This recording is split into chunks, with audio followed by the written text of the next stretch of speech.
जय शिवराय सर्वांना. तर आपण ना वेब टेक्नॉलॉजीचं युनिट 3 पण अपलोड केलेलं आहे आणि आज युनिट 4 बघणार आहे. तर युनिट 4 कसं बघणार आहे आपण, आता सगळे क्वेश्चन्स वगैरे मी नोट्समध्ये लिहिलेले आहे. तर लवकरात लवकर आपण हे पण युनिट 4 कव्हर करून घेणार आहे. यानंतर ना मी आता वेब टेक्नॉलॉजीचे 2 युनिट झाले, DSBDAचे 2 झाले, तर आणि AIचं 1 झालं. पण हे झाल्यानंतर मी CCचे कव्हर करण्याचं ट्राय करणार आहे. CCचे युनिट 1 आणि युनिट 2 आपण लवकर कव्हर करून घेऊ, मग वापस DSBDA कडे येऊ. कळलं इथपर्यंत? आता चला लवकर चालू करूया. Explain life cycle of JSP, right advantages of JSP over servlet. Life cycle of JSP काय सांगा बरं. JSP Java server page. JSP म्हणजे काय, Java server page goes through different phases from creation to the destruction. आता life cycle आपण कशाला म्हणतो सांगा बरं. एखादी लाईफ सायकल केव्हा असते, जेव्हा तिचं आपली पण लाईफ सायकल जेव्हा जन्मापासून तर मरेपर्यंत जास्त मधला फेज, त्याला काय म्हणतो आपण, लाईफ सायकल. तसंच जावा सर्व्हर पेजचं काय राहतं, वेगळ्या वेगळ्या फेजेसमधून जातं ते. जन्मापासून म्हणजे क्रिएशनपासून तर मरेपर्यंत, डिस्ट्रक्शनपर्यंत जे राहतं ते वेगळ्या वेगळ्या फेजेसमधून जातं, त्याला म्हणतो आपण लाईफ सायकल. कळलं इथपर्यंत? आता यानंतर काय, phases of JSP life cycle. Phases of JSP life cycle काय, आता पहिली आहे ट्रान्सलेशन फेज. ट्रान्सलेशन फेज म्हणजे काय, JSP page is converted into a servlet by the container. JSPचं जे पेज राहतं बरोबर, जावा सर्व्हर पेज म्हणजे JSP पेज जे राहतं ते is converted into a servlet. कशामध्ये कन्वर्ट करतो आपण, सर्व्हलेटमध्ये बाय द कंटेनर. आपण काल बघितलं सर्व्हलेट कंटेनर वगैरे, त्यानुसार JSP पेज जे ते सर्व्हलेटमध्ये कन्वर्ट होतं कंटेनरच्या मदतीने. मग जे .JSP फाईल असते ती कशात कन्वर्ट होते, .जावामध्ये. कळलं का? .JSP फाईल जी राहते ती .जावामध्ये कन्वर्ट केली जाते. सर्व्हलेट फाईल म्हणतो आपण याला. कळलं? यानंतर राहते कंपायलेशन फेज. आता कंपायलेशन फेजमध्ये काय होतं, जनरेटेड सर्व्हलेट. आता जी सर्व्हलेट फाईल जनरेट झाली आपल्याकडून, ती generated servlet source code is compiled into byte code. जो सोर्स कोड भेटला आपल्याला जनरेटेड सर्व्हलेटचा, तो कशात आहे सांगा बरं. जो सोर्स कोड आहे त्याला आपण काय करतो, पहिले कंपाईल करतो आणि त्याला बाईट कोडमध्ये कन्वर्ट करतो. मग जी .जावा फाईल आपल्याला भेटलेली असते तर त्या .जावा फाईलला आपण .क्लास फाईलमध्ये कन्वर्ट करतो. काय करतो, .जावा फाईलला आपण .क्लास फाईलमध्ये कन्वर्ट करतो. त्यानंतर काय, class loading phase. Class loading म्हणजे काय, the servlet class is loaded into memory by the class loader. आता ठीक आहे, ती कन्वर्ट झाली बाईट कोडमध्ये. आता बाईट कोडमध्ये त्याला मेमरीमध्ये तर लोड करायला लागेल. मग आपल्याला वापरता आली पाहिजे ना, ती वापरताच नाही आली तर काय नुसतं बनवून काय फायदा आहे. मग तिला मेमरीमध्ये कुठेतरी तर ठेवायला लागेल, तेव्हा वापरता येईल. मग जो सर्व्हलेट क्लास आहे त्याला आपण लोड कुठं करतो, मेमरीमध्ये बाय द क्लास लोडरच्या मदतीने. नंतर इन्स्टन्सिएशन फेज असते. Object of JSP servlet class is created by the container. मग ऑब्जेक्ट बनवलं जातं. कळलं? आता क्लास फाईल बनली, मग एक ऑब्जेक्ट बनवलं जातं, object of JSP servlet class. JSP servlet क्लासचं एक ऑब्जेक्ट बनवलं जातं कोणाच्या मदतीने, कंटेनरच्या मदतीने. त्याला म्हणायचं इन्स्टंटिएशन फेज. कळलं?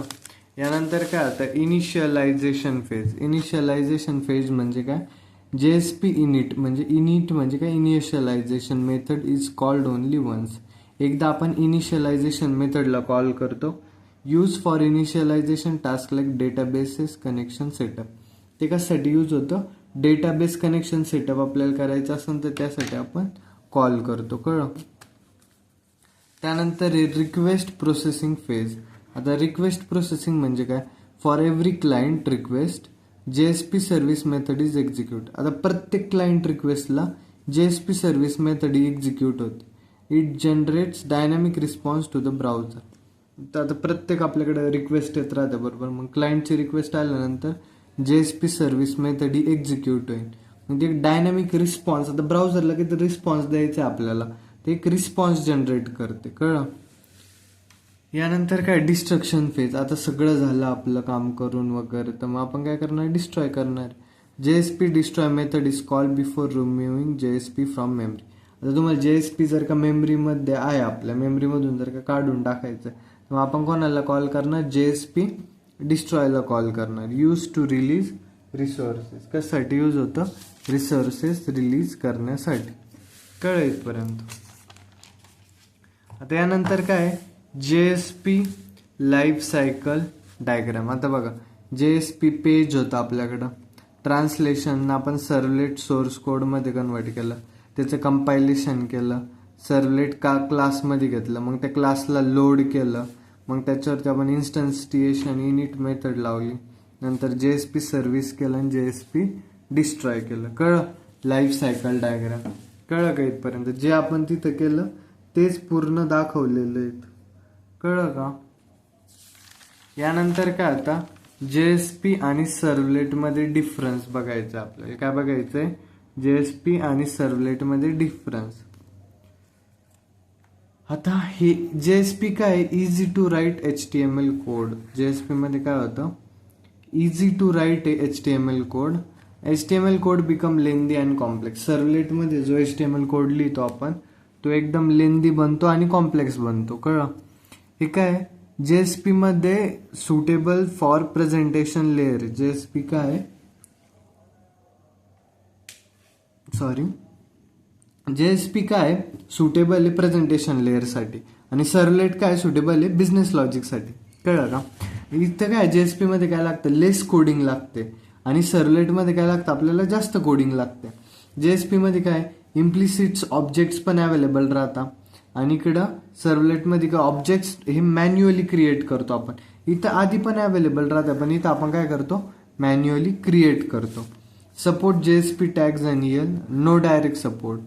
इथे JSP टॅगचा सपोर्ट वगैरे राहतो, इथं सपोर्टच नसतो आपल्याला सर्वलेटमध्ये. JSPचा इझी मेंटेनन्स आहे, सर्वलेटचा डिफिकल्ट मेंटेनन्स आहे. JSP मध्ये आपण फास्टर डेव्हलपमेंट करतो, सर्वलेटमध्ये development takes more time. Can separate design and logic. JSP मध्ये आपण डिझाईन अँड लॉजिक सेपरेट करू शकतो, पण इथं mixing of HTML and Java code असते. काय असते? Mixing of HTML and Java code. कळलं का इथपर्यंत? यानंतर आपण काय बघणार आता? यानंतर आपण बघणार आहे, एक मिनिट, यानंतर आपण बघणार आता स्ट्रट्स फ्रेमवर्क काय असतं. कळलं? आता स्ट्रट्स फ्रेमवर्क काय असतं सांगा बरं. Explain Struts framework with its components, also explain interceptors. कळलं? स्ट्रट्सचं फ्रेमवर्क एक्सप्लेन करायचं. आता स्ट्रट्स फ्रेमवर्क काय? Apache Struts framework is an open source Java MVC framework use for developing web applications. आपल्याला जर का आता वेब ॲप्लिकेशन्स डेव्हलप करायचे असेल, तर आपण कोणतं फ्रेमवर्क वापरतो? Apache Struts framework. कळलं?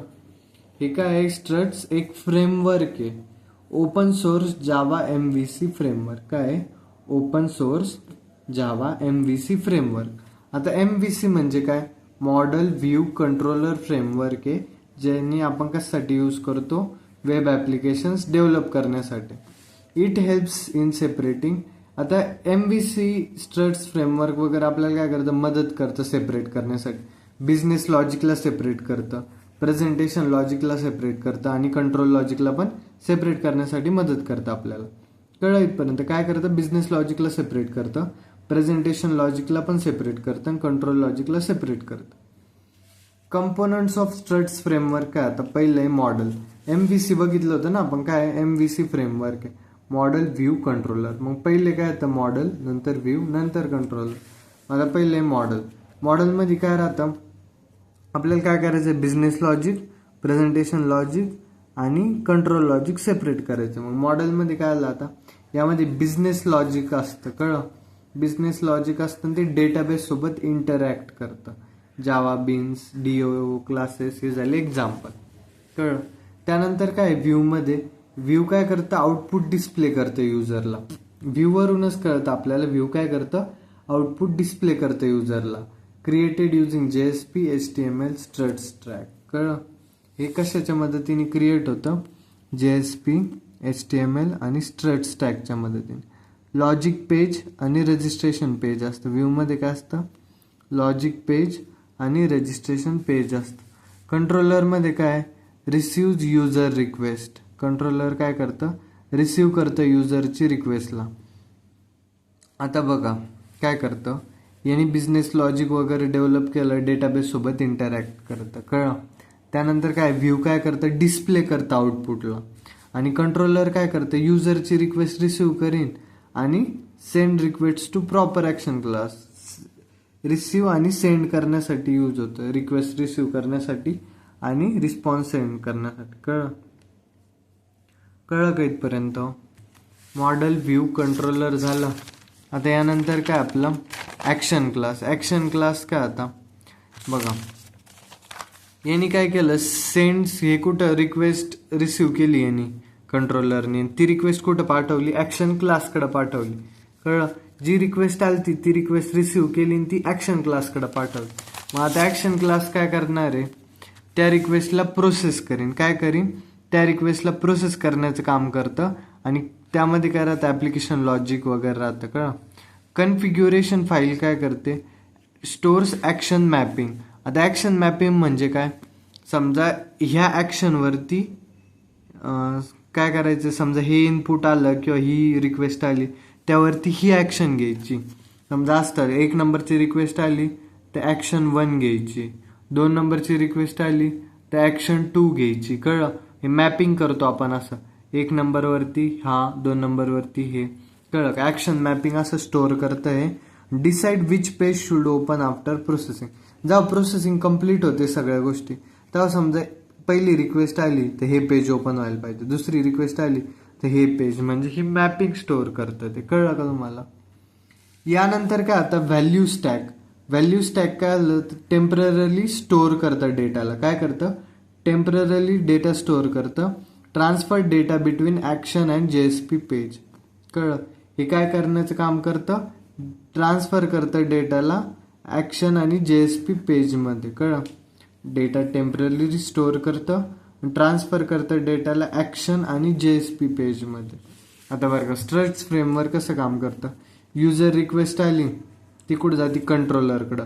कंट्रोलरकडून ॲक्शन क्लासकडं जाते, ॲक्शन क्लासकडून कुठं जाते, मॉडेलकडं. मॉडेलकडून कुठं जाते, व्ह्यूकडं. व्ह्यू म्हणजे आउटपुट होता ना. आता बघा, युजर रिक्वेस्ट आली, कंट्रोलरकडे गेली, कंट्रोलरने ती रिक्वेस्ट घेतली आणि कुठं सेंड केली, ॲक्शन क्लासकडं. ॲक्शन क्लास काय करतं, रिक्वेस्टला प्रोसेस करीन आणि कुठं पाठवतं, मॉडेलकडं. मॉडेलचं काम काय होतं सांगा बरं.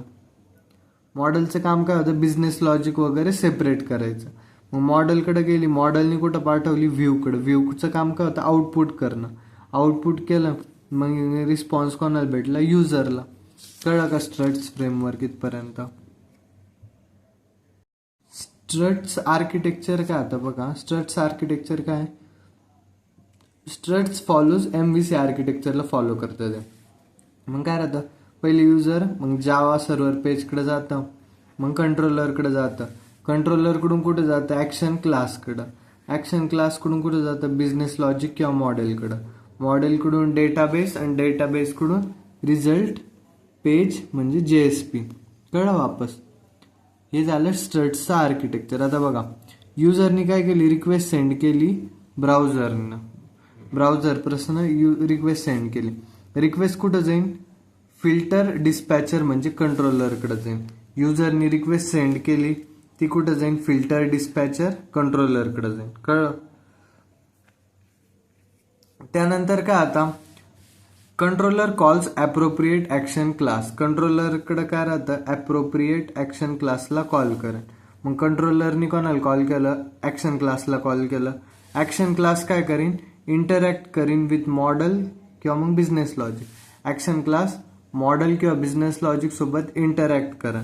इंटरॅक्ट केल्यानंतर काय करतं, result is return to controller. जो रिझल्ट आहे तो कुठं रिटर्न होतो, वापस कंट्रोलरकडं. त्यानंतर काय, controller forward response to JSP page. Result return होतो कंट्रोलरकडं, कंट्रोलर फॉरवर्ड करतं ते JSP पेजकडं रिझल्ट, आणि JSP पेज जे ते आउटपुट डिस्प्ले करतं. कळलं, JSP पेज काय करतं, आउटपुट डिस्प्ले करतं. यानंतर काय, आता ॲक्शन इन स्ट्रट्स काय असतं बघा. ऍक्शन म्हणजे काय? Action is a Java class that handles user request. आता युजरच्या रिक्वेस्ट हँडल करायचं काम कोण करतं? ऍक्शन करतं. It contains business processing logic. ते काय कंटेन करतं? बिझनेस प्रोसेसिंग लॉजिक असतं त्यामध्ये. Every action class x tends action support. प्रत्येक ऍक्शन काय?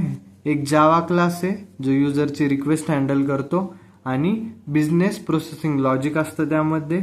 आणि प्रत्येक ऍक्शन क्लास काय करतो? एक्सटेंड होतो ऍक्शन सपोर्टकडं. कळलं? फीचर्स ऑफ ऍक्शन्स काय? आता क्लायंटची रिक्वेस्ट प्रोसेस करणं, बिझनेस लॉजिक एक्झिक्यूट करणं, रिटर्न रिझल्ट स्ट्रिंग सच सक्सेस आहे किंवा एरर आहे ते बघणं, ऍक्ट ॲज अ कंट्रोलर कंपोनंट. कळलं?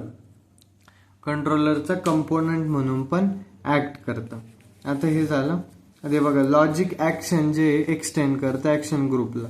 आपण इथंच बघितलं logic every action class extend करतो action सपोर्टला.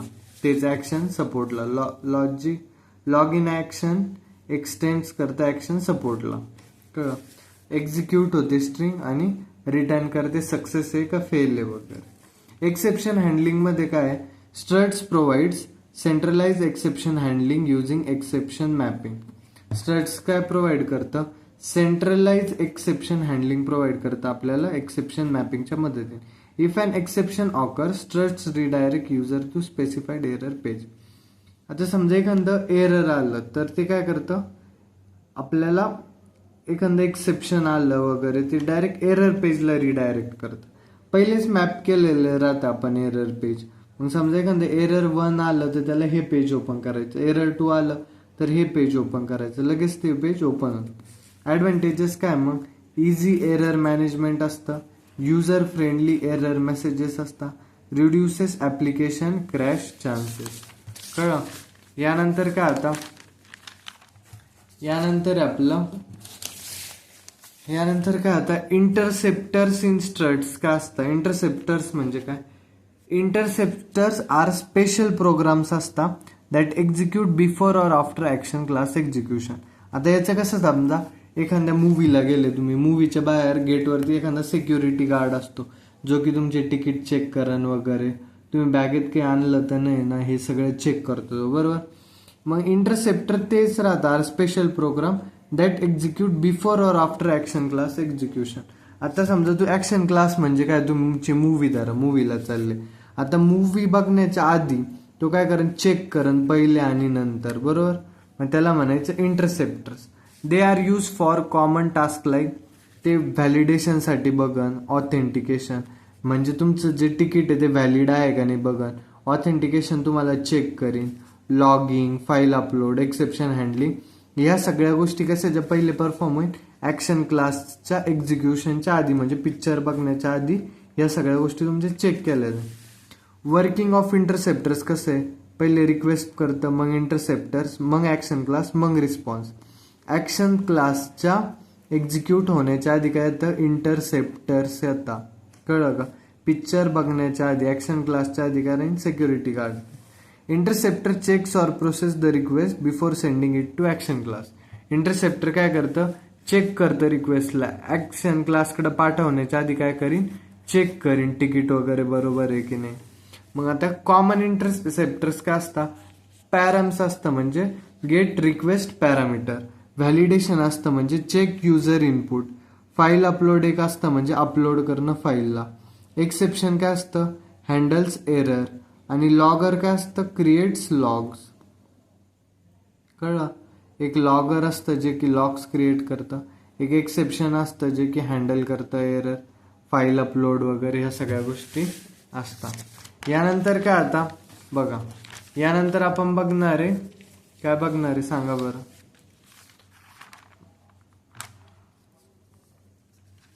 List and describe important interceptors provided by Struts framework. आता इम्पॉर्टंट इंटरसेप्टर्स कोणते कोणते सांगा बरं. In Apache Struts interceptors are use to perform processing before and after execution of an action. तुम्हाला पहिलेच म्हटलं मी, movie बघायच्या पहिले काय होतं? जे एक्झिक्यूट होतं processing before and after the execution of action. Action execute होण्याच्या आधी आपण काय करतो, इंटरसेप्टर येतं आपल्यामध्ये. कळलं. आता बघा भरपूर प्रकारचे इंटरसेप्टर्स असतात. पहिलं कोणतं आहे मग, पॅरामीटर इंटरसेप्टर. म्हणजे काय, transfers request parameter to action class properties. ते काय करतं, रिक्वेस्टचे जे पॅरामीटर राहतं ते ऍक्शन क्लासच्या प्रॉपर्टीजकडे पाठवतं. म्हणजे use for handling form data submitted by user. जो फॉर्मचा डेटा युजरने सबमिट केला तो हँडल करण्यासाठी यूज होतं पॅरामीटर इंटरसेप्टर. कळलं. आता व्हॅलिड इंटरसेप्टर कशासाठी यूज होतं, व्हॅलिडेशन ऑन युजर इनपुट. आता युजरने जे जे इनपुट लिहिले तिथं ते काय करतं, व्हॅलिड आहे का नाही ते बघतं. इनव्हॅलिड डेटा असन त्याला प्रोसेस करतं का, प्रोसेस करण्यापासून थांबवतं. जर का तुम्ही चुकीचं तिकीट घेऊन गेले मूवीला तर ते काय म्हणणार आहे, आज जाऊ नका, ह्या मूवीचं तिकीट नाही आहे ते. बरोबर. वर्क फ्लो इंटरसेप्टर म्हणजे काय, works with validation interceptor. Valid interceptor जे त्याच्यासोबत काम करतं हे work flow interceptor. If validation, जर का व्हॅलिडेशन एरर आला म्हणजे काय, तुम्ही चुकीचंच मूवीचं तिकीट घेऊन गेले तर it return the input page again. ते काय करणार, मग तुम्हाला वापस पाठवतील की मूवीचं तिकीट बरोबर घेऊन ये तिथून काउंटरवरतून. कळलं. ते काय करतं, वापस रिटर्न करतं इनपुट पेज आपल्याला. एक्सेप्शन इंटरसेप्टर काय, handles exceptions generated during action execution. आता ऍक्शन एक्झिक्युशन होतीये बरोबर, इंटरसेप्टचं काम झालं, तुम्ही मूवीला गेले, मूवी जोपर्यंत चालू त्या टायमिंगला जर का काही एक्सेप्शन आलं तर helps in displaying user friendly error message. आता मग ते काय करतं, एक्सेप्शन इंटरसेप्टर तुम्हाला दाखवून मेसेज की हा एरर आलाय असं. कळलं. मूवी जर का मधीच बंद पडली तर ते स्क्रीनवरती दाखवतील तुम्हाला हा एरर आलाय, 5 मिनिटं थांबा असं. त्याला म्हणायचं एक्सेप्शन इंटरसेप्टर. त्यानंतर काय, आता फाईल अपलोड इंटरसेप्टर म्हणजे काय, आता सांगा बरं. फाईल अपलोड इंटरसेप्टर काय असतं, काय असतं सांगू शकता तुम्ही. File upload interceptor handles file uploading functionality. File uploading functionality जी आहे ती हँडल करतं. प्रोसेस करतं uploaded files before action method is called. Action method call होण्याच्या जागी जे अपलोडेड फाईल आहे त्यांना प्रोसेस करतं. नंतर काय, मॉडेल ड्रिव्हन इंटरसेप्टर म्हणजे काय, transfer request data directly to model object. आता पॅरामीटरच्या फॉर्ममध्ये पाठवतो, डायरेक्ट काय करतं, रिक्वेस्ट डेटा जो आहे तो डायरेक्टली मॉडेल ऑब्जेक्टकडे पाठवतो. Useful in MVC based application.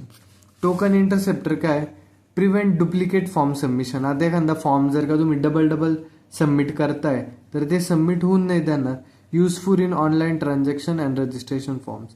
आता रजिस्ट्रेशन फॉर्म्स वगैरे असतील जे वापस कोणी काय करतंय सबमिट करतंय तसले फॉर्म सबमिट होणार नाही, एक फॉर्म एकदाच सबमिट होईल. कळलं. प्रिपेअर इंटरसेप्टर म्हणजे काय, executes preparation logic before action method execution. आता ऍक्शन मेथड एक्झिक्यूट होण्याच्या आधी ते काय करतं, प्रिपरेशन लॉजिकला एक्झिक्यूट करतं. त्याला म्हणायचं prepare interceptor. Use to initialize required data. Required डेटाला इनिशियलाइज करण्याचं काम करतं. कळलं इथपर्यंत, कळलं का तुम्हाला इथपर्यंत. आता यानंतर काय आपलं इंटरसेप्टर्स झालं. आता हे सोप वरती शॉर्ट्स नोट आहे आपली. कळलं. सोप काय असतं सांगा बरं. सोप काय असतं, सिंपल ऑब्जेक्ट ऍक्सेस प्रोटोकॉल. काय असतं, simple object access protocol. SOAP is a protocol used for communication between applications over the internet.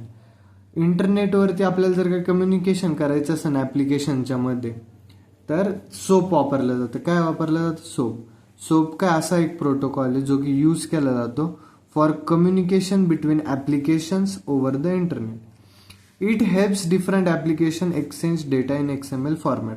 आता ऍप्लिकेशन्स कम्युनिकेट जर का करताय, समजा हे एक ऍप्लिकेशन हे एक ऍप्लिकेशन, ते एकमेकांशी काय करताय, कम्युनिकेट करताय.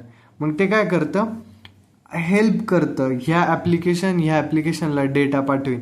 तो डेटा कशात जातो, XML फॉर्मॅटमध्ये डेटा एक्सचेंज होतो. कळलं. एका ऍप्लिकेशनकडून दुसऱ्या ऍप्लिकेशनकडे XML फॉर्मॅटमध्ये डेटा एक्सचेंज होतो. SOAP is mainly use in web services. SOAP कुठं वापरलं जातं जास्त, आता आपल्याला डेटा एक्सचेंज करायचा आहे, कुठं करायचं आहे तो पण इंटरनेटवरती, तर मग जास्त वेब सर्व्हिसेसमध्ये हे वापरलं जातं. It works on protocols like, कशावरती चालतंय प्रोटोकॉल, HTTP, SMTP, TCP वरती. कळलं.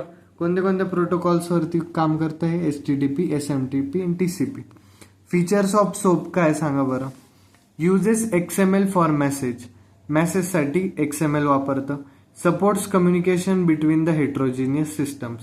कम्युनिकेशन सपोर्ट करतं हेट्रोजिनियस सिस्टममध्ये. आता हेट्रोजिनियस म्हणजे काय, वेगळ्या वेगळ्या दोन सिस्टममध्ये कम्युनिकेशनला सपोर्ट करतं. हाय सिक्युरिटी प्रोव्हाइड करतं. Reliability can be use over different transport protocols. आता डिफरंट ट्रान्सपोर्ट प्रोटोकॉल्स कोणते कोणते झाले, HTTP झाला, SMTP, TCP हे वेगळे वेगळे ट्रान्सपोर्ट प्रोटोकॉल आहे. सो वेगळ्या वेगळ्या ट्रान्सपोर्ट प्रोटोकॉलसाठी पण हे काम करतं. स्ट्रक्चर काय याचं, सोप मेसेजमध्ये काय राहतं, एक एनव्हलप राहतो, म्हणजे काय स्टार्ट आणि एंड. आता सोप काय, असं समजा की तुम्हाला एका जागेवरतून दुसऱ्या जागेवरती मेसेज पाठवायचा आहे, तर एक ऍप्लिकेशन 1 काय झाली, पहिली जागा झाली. ऍप्लिकेशन 2 म्हणजे काय, दुसरी जागा. आणि सोप म्हणजे काय, तो एक प्रोटोकॉल आहे ज्याद्वारे मेसेज ट्रान्सफर होतो एका ऍप्लिकेशन कडून दुसऱ्या ऍप्लिकेशन. मग एनव्हलपद्वारे म्हणजे एक मेसेजमध्ये काय राहील, स्टार्ट आणि एंड राहणार आहे. मेसेजमध्ये एक हेडर पण राहणार जो की ऍडिशनल इन्फॉर्मेशन कंटेन करेल. बॉडी राहील तुमची जो की ऍक्च्युअल मेसेज आहे. फॉल्ट म्हणजे एखादा एरर मेसेज आला तर ते फॉल्टमध्ये असतं. कळलं का इथपर्यंत. यानंतर काय आता WSDL. आता WSDL म्हणजे काय सांगा बरं. Web services description language. म्हणजे web services description language is an XML based language use to describe web services. कशासाठी यूज होतं हे, वेब सर्व्हिसेसला डिस्क्राईब करण्यासाठी. WSDL. It specifies location of the services. आता वेब सर्व्हिसेसला डिस्क्राईब करायचं म्हणजे काय, वेब सर्व्हिसेस बद्दल माहिती सांगायची. मग काय सांगायचं, त्याची लोकेशन काय आहे ऑपरेशनची, काय काय मेथड प्रोव्हाइड केलाय सर्व्हिसनी, या सगळ्या गोष्टी कोण सांगणार आपल्याला, WSDL. WSDL act as a interface between the service provider and the client application. आता जी क्लायंट ऍप्लिकेशन आहे आणि सर्व्हिस प्रोव्हायडर आहे, कळलं, त्यामध्ये काय करतं, हे इंटरफेस म्हणून ऍक्ट करतं. WSDL helps developers understand how to access a web services and what type of data is required for communication. WSDL मुळे काय होतं, डेव्हलपर्सला मदत होते की वेब सर्व्हिसेसला आपण कसं ऍक्सेस करू शकतोय, कोणत्या प्रकारचा डेटा रिक्वायर्ड आहे कम्युनिकेशनसाठी, या सगळ्या गोष्टी कळलं. कसं ऍक्सेस करायचं वेब सर्व्हिसेसला, कोणता डेटा रिक्वायर्ड आहे कम्युनिकेशनसाठी, हे कशात राहतं, WSDL मध्ये. It is mainly use with SOAP based web services. Important elements काय, types, define types and define data types use in web services.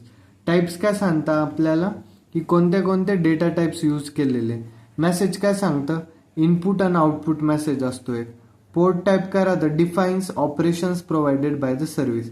Service काय काय ऑपरेशन प्रोव्हाइड करते हे पोर्ट टाइप मध्ये आणा. बाइंडिंग मध्ये काय येतं, specifies communication protocol and message format. Communication protocol specify करतं आणि मेसेजचा फॉर्मॅट. सर्व्हिस काय करतं, specifies the address or location of the web service. Service काय करतं, स्पेसिफाय करतं address or location of the web service. कळलं. आता ऍडव्हान्टेजेस काय, provides complete description of web service. Advantages काय सांगा बरं, कम्प्लीट डिस्क्रिप्शन प्रोव्हाइड करतं वेब सर्व्हिसचा आणि common simplifies communication between applications. Platform and language independent आहे. Helps in automatic generations of client side code. Makes integration easier in distributed system. जे integration आहे ते आपल्याला सोपं करतं डिस्ट्रीब्युटेड सिस्टम्समध्ये. कळलं का. यानंतर काय आता, explain JSP support for MVC model view controller for developing web applications. कळलं. MVC आपण पहिलेच बघितलं. आता मॉडेल काय असतं, बरोबर, 3 कंपोनंट राहतात MVC आर्किटेक्चरमध्ये, model, view, controller, model, view, controller, model, view, controller. आता मॉडेल व्ह्यू कंट्रोलर काय असतं आपण आधीच बघितलंय. कळलं. मॉडेल काय करतं, मॉडेल रिप्रेझेंट बिझनेस लॉजिक राहतं, त्याच्यामध्ये डेटा राहतो. कळलं. त्यानंतर फंक्शन्स दिले इथं. त्यानंतर काय असतं, आता व्ह्यू मध्ये काय असतं, जे की आउटपुट दाखवतं. View represent the presentation part, म्हणजे काय राहतं, output. It displays data to the user and handles user interaction. कळलं. यानंतर काय आता कंट्रोलर मध्ये काय असतं, controller act as a interface between model आणि व्ह्यू मधला जो इंटरफेस आहे ते कंट्रोलर राहतं. It receive request from the user, processes them and decide which view should be displayed. आता त्याला रिक्वेस्ट येते बरोबर, रिक्वेस्ट आल्यानंतर ते काय करतं, प्रोसेस करतं रिक्वेस्टला आणि कोणता व्ह्यू डिस्प्ले करायचा आहे कळलं ते सांगतं. मग त्याला म्हणायचं कंट्रोलर. कळलं. कंट्रोलर नंतर काय आता आपलं एक example, working of MVC in JSP काय, युजर सेंड करतं रिक्वेस्टला ब्राउझरकडनं, रिक्वेस्ट कुठं जाते, सर्व्हलेटकडं. Controls calls model for processing, model interacts with database and return result, JSP displays response to user. आता हे सोपं आहे, आपण आत्ता बघितलं, कुठं बघितलं, मॉडेल व्ह्यू कंट्रोलर काय करतं तेच प्रोसेस त्यांनी एक्सप्लेन केलेली JSP मध्ये. ॲडव्हान्टेजेस तर तुम्ही वाचू शकता. सेपरेशन ऑफ प्रेझेंटेशन आणि बिझनेस लॉजिक दाखवतं, इझी मेंटेनन्स आहे, रियुजेबिलिटी करू शकतो आपण कंपोनेंटची, बेटर कोड मॅनेजमेंट भेटतं आपल्याला. कळलं इथपर्यंत या सगळ्या गोष्टी असतात.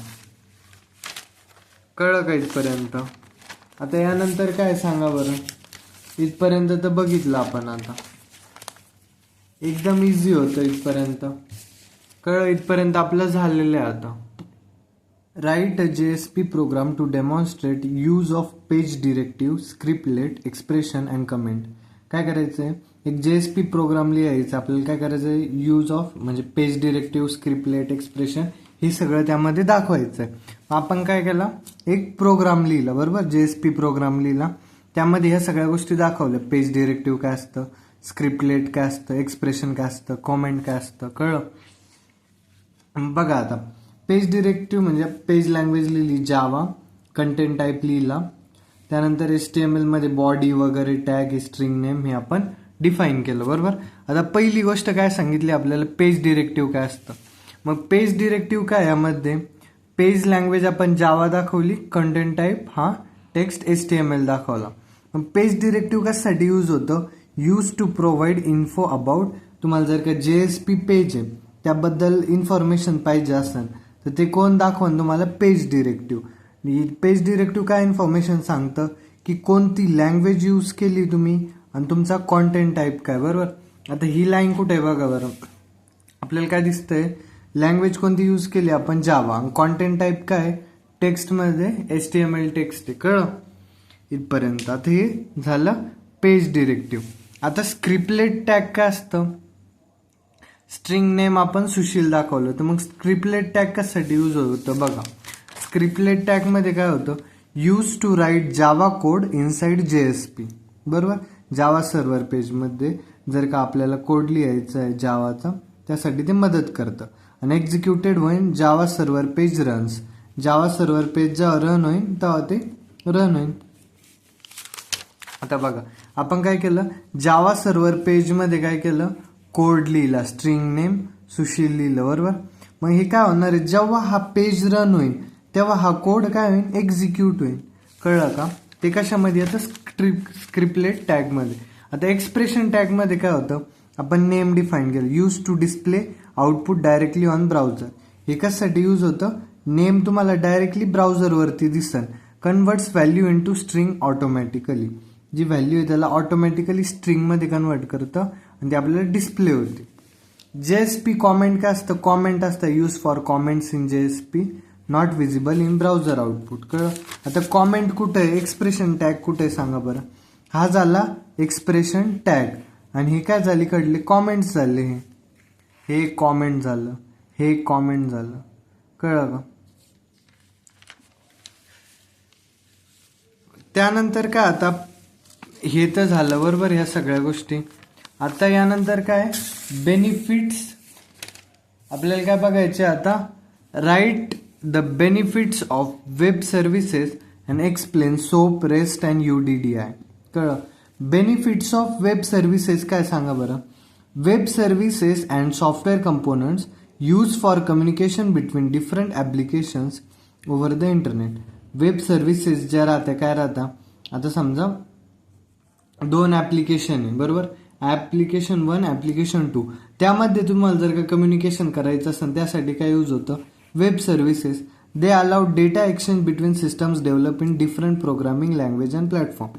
ते काय करता, आता वेगळ्या वेगळ्या सिस्टम आहेत त्यामध्ये तुम्हाला जर का डेटा एक्सचेंज करायचा असेल तर ते वेब सर्व्हिस हे अलाव करतं. कळलं. बेनिफिट्स काय वेब सर्व्हिसेसचे, प्लॅटफॉर्म इंडिपेंडंट आहे. Web services work on different operating system, म्हणजे कोणत्या पण ऑपरेटिंग सिस्टमवरती, प्लॅटफॉर्मवरती ते चालतं. म्हणून प्लॅटफॉर्म आपल्याला असं नाही की हाच पाहिजे तोच पाहिजे. कळलं. लँग्वेज इंडिपेंडंट म्हणजे applications develop in different programming language can communicate easily. Application जर का वेगळ्या वेगळ्या प्रोग्रामिंग लँग्वेजमध्ये जरी असले तरी ते एकमेकांशी इझिली कम्युनिकेट करू शकताय. कळलं. रियुजेबिलिटी काय, existing services can be reuse in multiple applications. ज्या एक्झिस्टिंग सर्व्हिसेस आहे त्या आपण मल्टिपल ॲप्लिकेशन्समध्ये पण रियूज करू शकतोय. त्याला म्हणायचं रियुजेबिलिटी, वापस वापरणं. कळलं. इझी इंटिग्रेशन काय, different business application can be integrated easily. म्हणजे आपण जर काही एखादी सिस्टम आधीच रेडी आहे किंवा ॲप्लिकेशन रेडी, त्यामध्ये वापस आपण इझिली सिस्टम इंटिग्रेट करू शकतोय. स्केलेबिलिटी काय, web services can be expanded easily for large application. Large application आहे त्यासाठी आपण इझिली वेब सर्व्हिसेसला एक्सपांड करू शकतोय. आता सोप तर आपण बघितलेलं आहे, simple object access protocol. Soap बघितलेलं आपण, तरी एकदा फक्त मी दाखवून देतो, तुम्ही बघून घ्यायचंय सोप काय आहे ते. कळलं. त्यानंतर आपल्याला काय बघायचं आहे आता, रेस्ट. सोप बघितलंय ना सगळ्यांनी, जर का कळलं नसेल तर वापस एकदा व्हिडिओ मागं घ्या थोडासा, जिथं आपण सोप बघितलं आणि तिथं सोप एकदा बघून घ्या. कळलं. सोप आठवत आहे ना. चला. त्यानंतर का आपलं REST, representational state transfer. REST is an architectural style use to create web services. ही काय एक स्टाईल आहे, आर्किटेक्चरल स्टाईल आहे. आपल्याला जर का वेब सर्व्हिसेस बनवायचे असेल, आता वेब सर्व्हिसेस म्हणजे हेच, आपण वेबसाईट्सवरती जातो, एखादं पेज आपण काय करतो, मागतो सर्व्हरकडनं, बरोबर. या सगळ्या वेब सर्व्हिसेस झाल्या तर तुम्हाला पेज प्रोव्हाइड करा, बरोबर. हे एक आर्किटेक्चरल स्टाईल आहे जे की वेब सर्व्हिसेस बनवण्यासाठी यूज होतं. It uses standard HTTP method such as get, post, put. म्हणजे ते काय करतं, स्टँडर्ड HTTP मेथड वापरतं. कोणत्या, गेट मेथड झाली, पोस्ट झाली, पुट झाली, डिलीट झाली, for communication between client and server. Client and सर्व्हरमध्ये कम्युनिकेशन पाहिजे असेल त्यासाठी. REST is a light weight, simple and faster than SOAP. SOAP तर आपण बघितलीच आहे, पण ती लाईट वेट आहे, सिम्पल आहे, फास्टर आहे सोप परत. जी रेस्ट आहे आपली ती. Representational state transfer. काय रेस्टचा full form, representational state transfer. REST supports multiple data format such as, आता इथं मल्टिपल डेटा फॉर्मॅट सपोर्ट होतो, जसं की जेसन फॉर्मॅट झालं, XML झालं, टेक्स्ट झालं, हे सगळे रेस्ट सपोर्ट करतो. It is widely use in web and mobile application because of it. आता हे इतकं सिम्पल आहे, हाय परफॉर्मन्स याचा, की हे मोबाईलमध्ये वगैरे सगळीकडे जास्तीत जास्त आपण हेच यूज करतो रेस्ट. कळलं. REST provides better scalability, flexibility for web services. It is easy to implement and require less bandwidth for communication. कळलं. रेस्ट काय एकदम सोप्यात सोपं आहे, एक आर्किटेक्चरल स्टाईल आहे ज्यामुळं आपण वेब सर्व्हिसेस ह्या क्रिएट करू शकतो, बनवू शकतो. कळलं. त्यानंतर काय आता UDDI. UDDI काय असतं सांगा बरं. Universal description discovery and integration. काय UDDI, universal description discovery and integration. म्हणजे काय, UDDI is a directory service आहे use to publish and discover web services. आता काय करतंय रेस्टनी, काय केलं सांगा बरं. आता रेस्ट बघितलं आपण, त्यांनी काय केलं, वेब सर्व्हिसेस बनवण्यासाठी काम केलं त्यांनी. आणि हे काय करतं, आता समजा तुम्ही बनवून झालंय तुमचं, बरोबर, तुम्हाला पब्लिश करायचंय, तर मग त्यासाठी कोण काम येणार आहे, UDDI. कळलं. एखादी गोष्ट बनवून झाली आणि ती तुम्हाला पब्लिश करायची, बनवण्याचं काम कोणी केलं, रेस्टनी. पब्लिश करण्याचं काम कोण करणार आहे, UDDI. कळलं. It allows business and applications to register their services so that users or application can find and use them. आता बघा, ते काय करतं, बिझनेसेस ॲप्लिकेशन्सला काय करतं, सर्व्हिसेस आपण इथं रजिस्टर करू शकतोय. UDDI वरती समजा तुमची एखादी सर्व्हिस बनवून झाली आणि तुम्हाला ती पब्लिश करायचं UDDI वरती, म्हणजे जे युजर्स वगैरे राहतील. आता समजा एखादा प्लॅटफॉर्म आहे, यूट्यूब आहे बरोबर.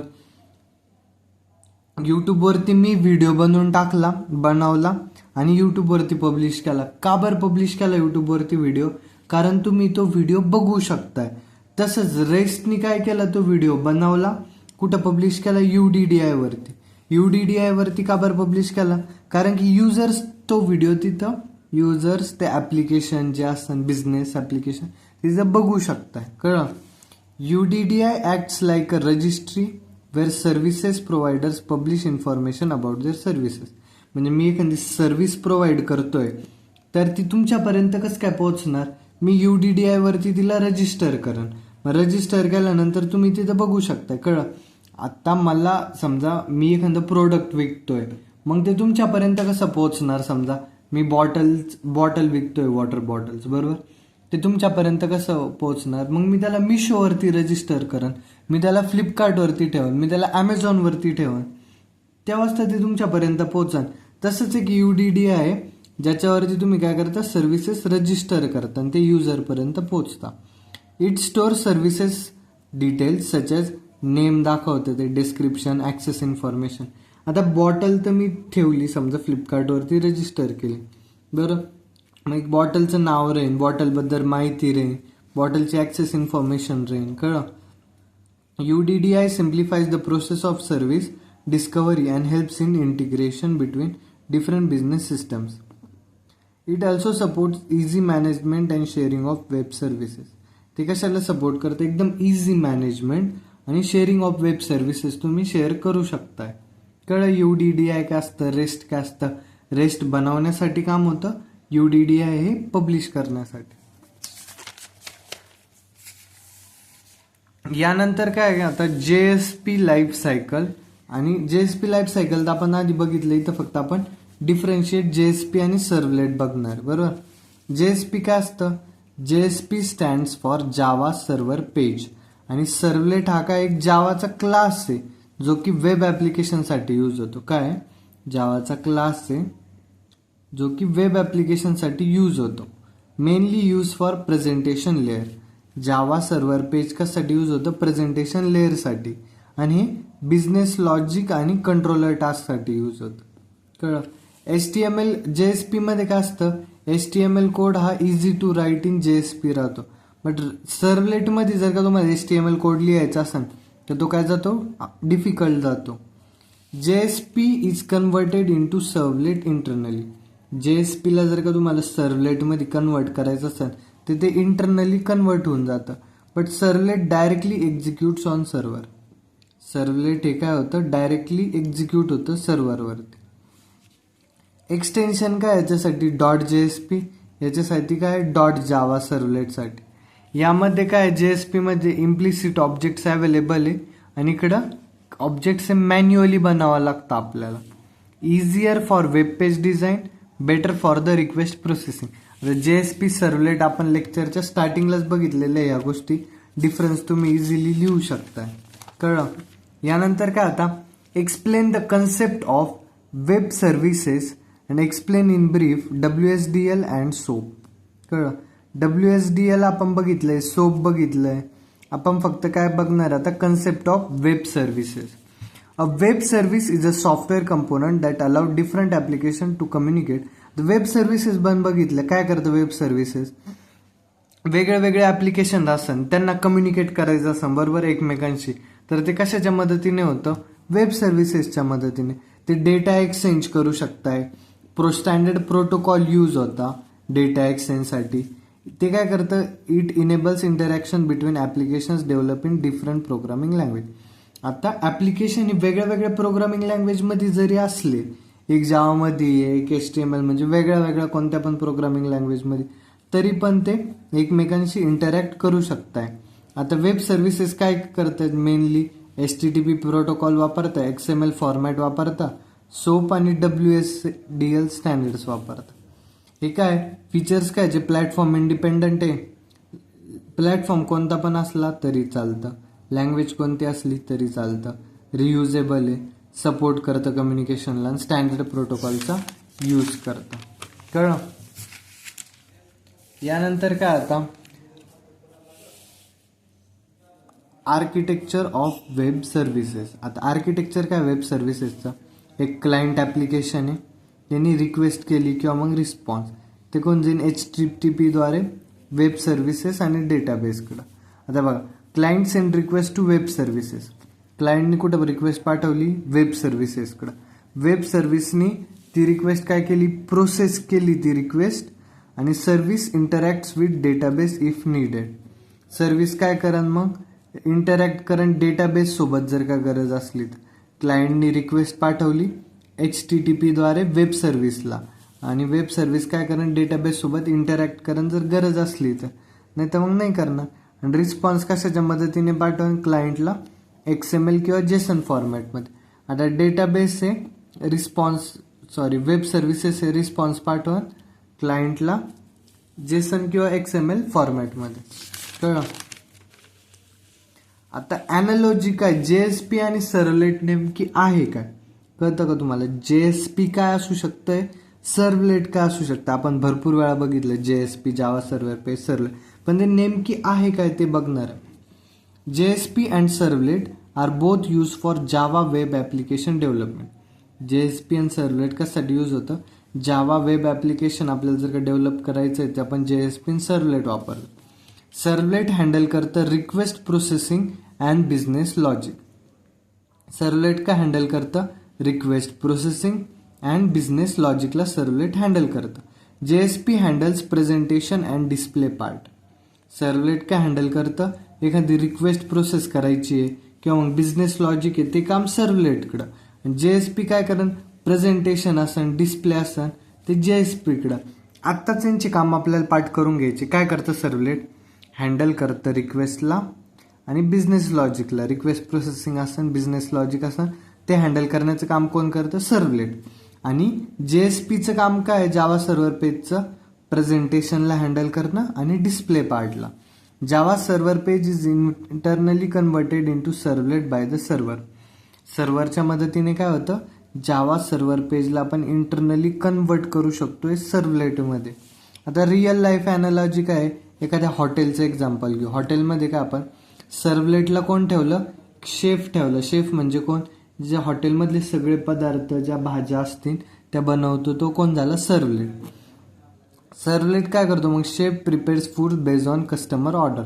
आता कस्टमरने एखादी ऑर्डर दिली तर शेफ काय करीन, फूड प्रिपेअर करेन. Similar to servlet processing request and business logic. आता कोणीतरी क्लायंटनी समजायला ऑर्डर दिली काय की रिक्वेस्ट प्रोसेसिंग वगैरे बिझनेस लॉजिक या सगळ्या गोष्टी ते परफॉर्म करतात. जसं की आता JSP काय एक वेटर झाला बरोबर, शेफ वेगळा वेटर वेगळा. वेटर काय करेन, आता मेनू दाखवण, मेनू कार्ड दाखवण तुम्हाला. मग waiter presents food to customer similar to JSP displaying information to user. JSP काय करतं, एका वेटर वाणी काम करतं की जे तुम्हाला इन्फॉर्मेशन दाखवतं, आमच्याकडे हा मेनू आहे असं तसं. आणि सर्व्हलेट काय करतं, बनवायचं काम करतं की प्रोसेस करतं रिक्वेस्टला, बिझनेस लॉजिक तुम्ही जे सांगितलं ते बनवायचं काम करतं. कळलं. यानंतर काय आता JSP इम्प्लिसिट ऑब्जेक्ट्स काय, list and elaborate any 5 JSP implicit objects with example. 5 JSP implicit objects आपल्याला सांगायचे. कोणते कोणते, JSP provides pre defined objects called implicit objects. JSP काय करतं, प्रोव्हाइड करतं प्री डिफाईन्ड ऑब्जेक्ट्स, त्याला काय म्हणतो आपण इम्प्लिसिट ऑब्जेक्ट. जे ऑब्जेक्ट आधी डिफाईन्ड केलेले राहतात त्याला म्हणतो इम्प्लिसिट ऑब्जेक्ट. आता इम्प्लिसिट ऑब्जेक्ट आपल्याला एका डिफरन्समध्ये आलतं बघा, तुम्हाला दाखवतो वाटलंच तर मी, तुम्हाला कळून जाईल. हे बघा, JSPचा आणि सर्व्हलेटचा डिफरन्स होता बरोबर, आपण आत्ता बघितलं. JSP मध्ये काय असतं, इम्प्लिसिट ऑब्जेक्ट हे अवेलेबल असतं JSP मध्ये बरोबर, आणि सर्व्हलेटमध्ये आपण ते मॅन्युअली क्रिएट करतो. म्हणून इम्प्लिसिट ऑब्जेक्ट अवेलेबल. आता हे इम्प्लिसिट ऑब्जेक्ट आपण बघणार आहे. कळलं का इथपर्यंत? आता इम्प्लिसिट ऑब्जेक्ट बघा. पहिलं काय रिक्वेस्ट ऑब्जेक्ट. रिक्वेस्ट ऑब्जेक्ट म्हणजे काय? आता represents client request information use to get form data and request parameters. काय करतं रिक्वेस्ट ऑब्जेक्ट सांगा बरं? रिप्रेझेंट करतं क्लायंटची रिक्वेस्ट इन्फॉर्मेशनला आणि use to get form data and request parameters. कळलं? यामध्ये काय येतं? आता स्ट्रिंग नेम झालं वगैरे आपण ही पॅरामीटर घेऊ शकतोय. कळलं का इथपर्यंत? आता यानंतर काय? आता युजेस काय याचे? रीडिंग फॉर्मच्या व्हॅल्यू रीड करतं, getting request headers, handling client request. कळलं? क्लायंटची रिक्वेस्ट वगैरे हँडल करण्यासाठी यूज होतं. यानंतर काय? आता यानंतर आहे रिस्पॉन्स ऑब्जेक्ट. रिस्पॉन्स ऑब्जेक्ट काय करतं आता सांगा बरं? Response object use to send response to the client. क्लायंटला रिस्पॉन्स सेंड करण्यासाठी यूज होतं. रिस्पॉन्स ऑब्जेक्ट असतंय क्लायंटला रिस्पॉन्स पाठवण्यासाठी. Helps in page redirection and setting content type. पेजला जर का रिडायरेक्ट करायचं आहे, कॉन्टेंट टाईप सेट करायचं आहे, त्यासाठी यूज होतं. आता बघा, response dot send redirect home dot JSPला रिडायरेक्ट होईल. रिडायरेक्ट करायचं असेल पेजेसला तुम्हाला किंवा मग सेंडिंग रिस्पॉन्स डेटा असेल त्यासाठी रिस्पॉन्स ऑब्जेक्ट यूज होतं. आउट ऑब्जेक्ट कशासाठी यूज होतं? आता use to display output on browser. आता तुम्हाला जर का ब्राउझरवरती आउटपुट दाखवायचं असेल तर आउट ऑब्जेक्ट यूज होतं. It is an object of JSP writer. कळलं? आता वेलकम टू JSP तुम्हाला जर काही ब्राउझरवरती दाखवायचंय त्यासाठी आपण काय वापरलं? Out dot println. म्हणजे आउट काय करतं? दाखवतं आपल्याला ब्राउझरवरती. Printing dynamic content displaying. तुम्हाला एखादा मेसेज डिस्प्ले वगैरे करायचं असेल तर आपण कसं वापरतो? जावामध्ये system dot out dot println. पण इथं काय वापरतोय आपण? Out dot println. मग ते दाखवतं मेसेजला. मग तुम्हाला स्क्रीनवरती काय दिसन? Welcome to JSP. कळलं का इथपर्यंत? आता यानंतर काय? Session object. चौथं ऑब्जेक्ट कोणतं? आपलं session object. Use to store user specific information across multiple request. म्हणजे आता जे रिक्वेस्ट करतं युजर त्या प्रत्येक गोष्टीची जी इन्फॉर्मेशन आहे ती काय करतं? स्टोअर करतं हे सेशन ऑब्जेक्ट. मेंटेन्स युजरचं सेशन. कळलं? म्हणजे ह्या झालं एक्झाम्पल. आता यामध्ये काय? सेशन ट्रॅकिंग असन, लॉजिक मॅनेजमेंट असन, या सगळ्या गोष्टी युजर ॲडमिन काय जे असन ते सेशनबद्दल ते सगळं स्टोअर करतं. आता ॲप्लिकेशन ऑब्जेक्ट काय झालं? Represents the entire web application shared among all users and sessions. Entire जे वेब ॲप्लिकेशन आहे ते रिप्रेझेंट करतं. कळलं? आता सगळं ग्लोबल डेटा झाला किंवा मग ॲप्लिकेशन वाईड इन्फॉर्मेशन स्टोरेज हे सगळं काय करतं? ते रिप्रेझेंट करतं. कळलं? यानंतर काय? आता एक जावा सर्व्हर पेज बनवायचं आहे तुम्हाला. Student details form database by student ID. मग त्यासाठी काय केलं आपण? एक टेबल ॲज्युम केला. एक क्रिएट टेबल SQL क्वेरी लिहिली, टेबल बनवला. आता इतकं तर तुम्ही करू शकता SQLचं. बरोबर? User enter student ID in the form. युजरनी स्टुडंट ID एंटर केली. JSP gets the ID using request dot get parameter. Java server पेजला कुठून भेटेन ती ID? Java server page request करेन, request dot get parameter ID भेटेन. मग JDBC driver हा लोड होईल. डेटाबेस कनेक्शन इस्टॅब्लिश करायला लागेल पहिले. SQL query search student details using prepaid statement. If record SQL query काय करेन? स्टुडंटच्या डिटेलला सर्च करा. सर्च केल्यानंतर जर का रेकॉर्ड एक्झिस्ट होत असेल तर डिटेल्स तुम्हाला डिस्प्ले होईल. Otherwise student record not found message is shown. मग नंतर जर का नसन एक डिस्प्ले होत तर तुम्हाला काय दिसन? Student record not found. Advantages काय? Dynamic data retrieval form databases. Easy integration आहे JSP आणि विथ JDBCचं. कळलं? Prepared statement improve security. Simple and user friendly applications. आणि हा तुम्ही कोड लिहून येऊ शकताय. कळलं? या कोडला मी कोड दाखवून देतो. कोड इझी आहे. फक्त काय एक फॉर्म बनवला, त्यानंतर आपण गेट पॅरामीटर ID वगैरे घेतलं, त्यामध्ये क्लास बनवला, त्यानंतर प्रिपेड स्टेटमेंट्सने आपण स्टुडंट ID वगैरे बघितलं आणि नंतर प्रिंट करतो फक्त, कळलं. हा जो कोड आहे तुम्ही याला ChatGPTला टाकू शकताय. ChatGPTला टाकल्यानंतर तुम्ही याला शॉर्टमध्ये कन्वर्ट करून घेऊ शकताय ChatGPT, कळलं. इथपर्यंत आपला हा वेब टेक्नॉलॉजीचा युनिट 4 संपलेला आहे. आता उद्या मी जमलंच तर CCचे दोन्ही पण युनिट तुम्हाला प्रोव्हाइड करणार आहे, कळलं. जर शक्य झालं तर दोन्ही पण युनिट CCचा युनिट 3 आणि युनिट 4 मी तुम्हाला लवकरात लवकर प्रोव्हाइड करेन, म्हणजे आपला भरपूर सारा कॉन्टेंट हा कव्हर होऊन जाईल. तर तुम्ही नक्की टेलिग्राम चॅनलवरती जा, व्हिजिट करा टेलिग्राम चॅनलला. तिथं खाली मी लिंक दिलेली आहे ह्या नोट्सची. ह्या नोट्स जर का तुम्हाला आवडलेल्या असेल, सगळ्या नोट्सची ही लिंक मी टेलिग्राम चॅनलची डिस्क्रिप्शनमध्ये दिलेली आहे. एक गुगल फॉर्म भरायचा आहे तुम्हाला, फक्त गुगल फॉर्म नंतर तुम्हाला ॲक्सेस भेटून जाईल टेलिग्राम चॅनलला, कळलं. थँक्यू.